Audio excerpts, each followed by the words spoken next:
Hey everyone, welcome back to Mindspan Tutorials. Our today's topic is statements. Today we'll be seeing some scientists and their statements which are very important in the point of medical exams. So let's get started. The first statement here is survival of the fittest. Now there is a big confusion in this statement that Herbert Spencer originally the statement was given by Herbert Spencer or H. Spencer, but many people think that this statement was given by Charles Darwin, which is totally wrong. Charles Darwin gave a theory known as natural selection, and from that natural selection theory, Herbert Spencer just made a phrase which was known as survival of the fittest. And in the book Origin of Species, Charles Darwin explained his theory which was known as natural selection. And in that natural selection theory, from that natural selection theory, H. Spencer derived this statement. So the statement was given by survival of the fittest. The statement survival of the fittest was given by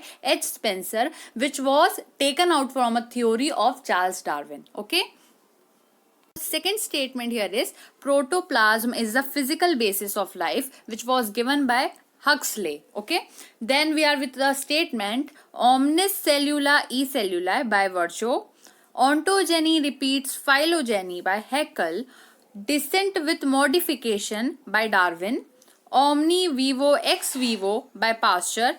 Self-replicating system in life by H.J. Muller.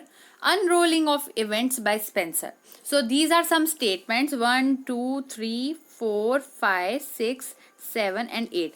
There are total 8 statements which are very important in the view of medical biology.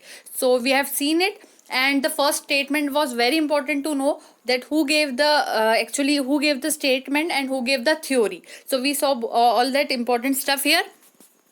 So that's all for today, and if you haven't subscribed the channel yet, don't forget to like, share and subscribe. And also if you want to solve any queries or have any questions, then you can ask me in the comment section below. And also you can let me know which type of videos you like the most for your preparation of NEET exam and any topic which you want to study. Thank you so much. Happy learning.